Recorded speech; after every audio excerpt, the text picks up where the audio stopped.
Hello, my name is Austin Habish, the founder of Think Catholic, and you're listening to the Summa podcast, where we study St. Thomas Aquinas' Summa Theologiae in a way simple and insightful for anyone to understand. The Summa podcast is brought to you by Think Catholic.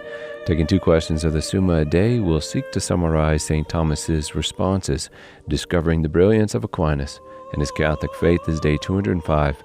So let's get started. We're covering today questions 174 and 175 of the Secunda Secundae, that is, of the division of prophecy and of rapture.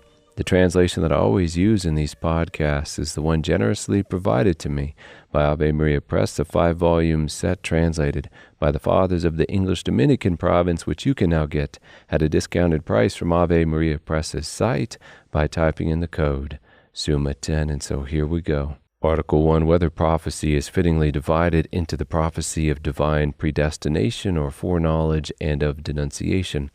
These kinds of prophecy are distinguished according to their object. What kind of supernatural knowledge do they convey? Beginning with the prophecy of denunciation, this is prophetic knowledge of the future based on a contingent cause, of which the city of Nineveh is a perfect example. God prophesied through Jonah that in 40 days Nineveh would be destroyed, contingent upon it not repenting, which it did, and so was not destroyed. This kind of prophecy, St. Thomas teaches, foretells the relationship of cause to effect, which is sometimes hindered by some other occurrence supervening. And this can not only go for prophetic warnings, but also promises as well, for a man could debar himself of some promised good if he drop present personal goodness. This kind of prophetic knowledge based on the impending effect, contingent on a current cause and subject to change, is called the prophecy of denunciation. There's also prophecy called foreknowledge, which is the prediction of some certain future effect which is known in itself as already present to God, and therefore can be revealed to the prophet as that which will certainly come to pass. Foreknowledge, lastly, is specifically referring to some certain and predicted good which will come to pass, is called predestination. Article 2, whether the prophecy which is accompanied by intellective and imaginative vision is more excellent than that which is accompanied by intellective vision alone. In a sentence from Aquinas, the most excellent manner of prophecy is when a man prophesies by the mere inspiration of the Holy Ghost, apart from any outward assistance of deed, word, vision, or dream. And this on account of being a more excellent transfer of truth, such as that similar to how angels receive knowledge and how man will someday partake in the vision of God. We also have an analogy here between school students and their teachers, that the more perfect student is the one able to simply grasp the concept conveyed, while the less capable require particular and multiple examples in order to grasp that more abstract principle. All this to say, the prophetic knowledge received into the intellect directly is more excellent than that which is conveyed via the imagination. Article 3, whether the degrees of prophecy can be distinguished according to the imaginary vision. Within this article, St. Thomas rates the highest form of prophecy to the lowest. The highest form, as we've been saying, is when God impresses a truth directly into the mind. Beneath that, prophecy is judged more exalted according to the conveyor of that truth, like seeing an image representing God speaking or showing something than an angel, than a man, along with the explicitness of the truth being conveyed. So by words being better than images only. Also, a waking vision will be considered superior to a sleeping vision, since the former comes with an affected withdrawal from the senses. Lastly, and also treated here, is what is considered underneath prophecy, as normally understood. So one could have supernatural strengthening of natural truths, like Solomon had in judging and understanding, as is mentioned in 1 Kings chapter 4, as well as if a man be given a supernatural impulse to act, such as in Judges chapter 15, where it is written of Samson, the Spirit of the Lord came mightily upon him, and the ropes which were on his arms became as flax that has caught fire, and his bonds melted off his hands. Article 4, whether Moses was the greatest of the prophets. As it is written in Deuteronomy, there arose no more a prophet in Israel like unto Moses, whom the Lord knew face to face, and all the signs and wonders which he sent by him to do in the land of Egypt to Pharaoh and to all his servants and to his whole land.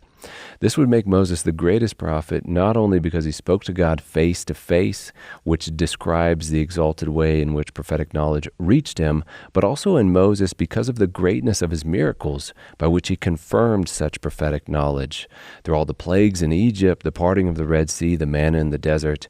Therefore, both according to the manner in which truth was conveyed to Moses, along with the manner in which that truth was confirmed by miraculous works, Moses was the greatest of the prophets.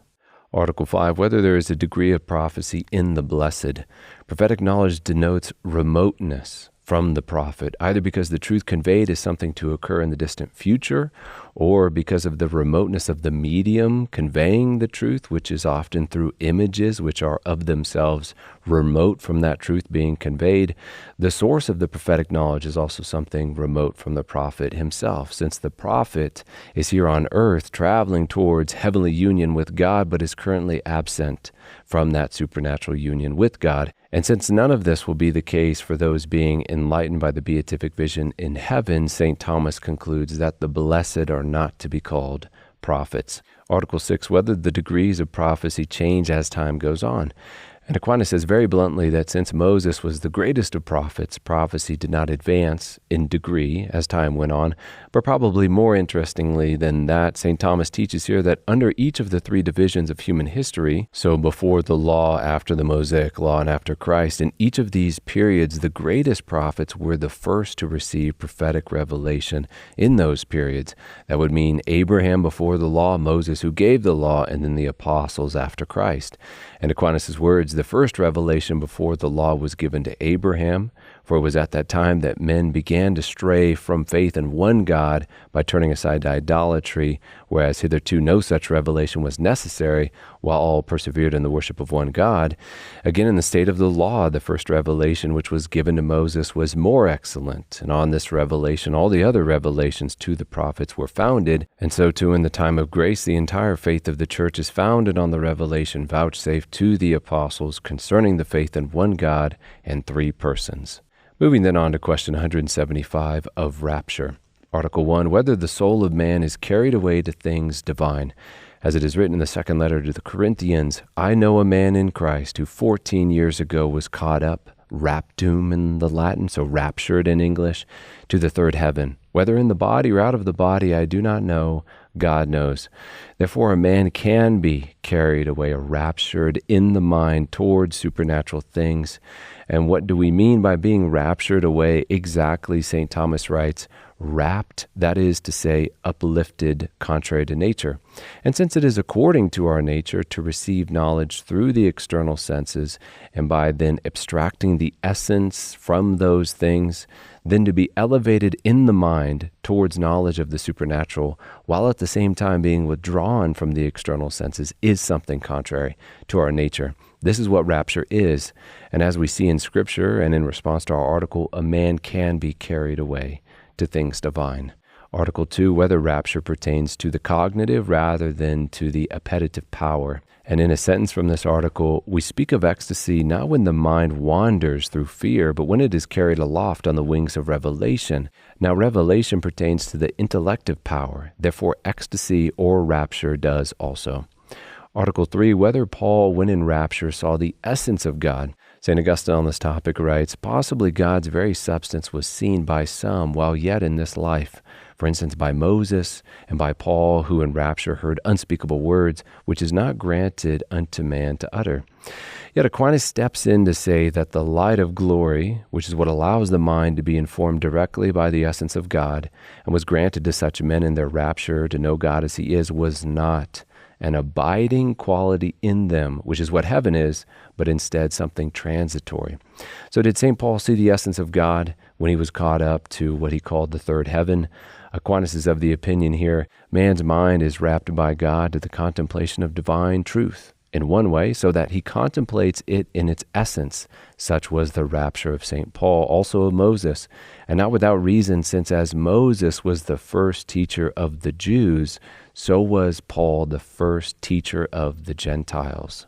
Article 4, whether Paul in rapture was withdrawn from his senses. Normally, when we know something, we have to abstract it from our objects of sense, and then after that, we still have to use words or images to think about that which we have abstracted. In other words, we need to see dogs in order to get the gist of what a dog is, but then even after that, we need to either audibly, in the mind, say the word dog, or imagine a dog in order to think about them presently, to think about that which we have learned. However, neither this way of learning nor thinking can assist a man in knowing and thinking about the essence of God, for God transcends not only all sensible things, but all created things. Therefore, for Paul to have had some taste of the essence of God, he would have had to partake in that vision as one withdrawn from external and interior sense, which was the question of this article. Article 5, whether while in this state Paul's soul was wholly separated from his body. Separation of the soul from the body, from informing the body, is death. But it doesn't seem like St. Paul is asserting that he died and was resurrected in this experience of rapture, as recorded in the second letter to the Corinthians. And we will discuss this question again in the next article, but Aquinas establishes here that at the very least, separation of the soul entirely from the body was not requisite to have this experience. As he writes, it was not necessary that his soul in rapture should be so separated from the body as to cease to be united thereto as its form, and yet it was necessary for his intellect to be withdrawn from phantasms and the perception of sensible objects. Article 6 in our last article, did Paul know whether his soul was separated from his body? St. Paul tells us explicitly in his letter to the Corinthians that in fact he did not know the answer to this question. He wrote, whether in the body or out of the body, I know not, God knoweth. Augustine will then go on to say, if the apostle doubted the matter, who of us will dare to be certain about it? And so St. Thomas settles on the following opinion. We must assert that both before and after he ignored whether his soul was separated from his body.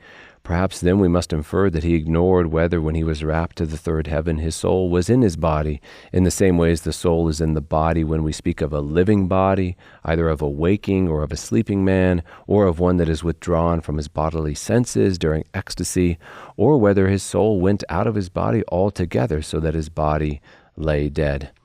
And that is all for another episode. We have just finished covering questions 174 and 175 of the Secunda Secundae, that is, of the division of prophecy and of rapture.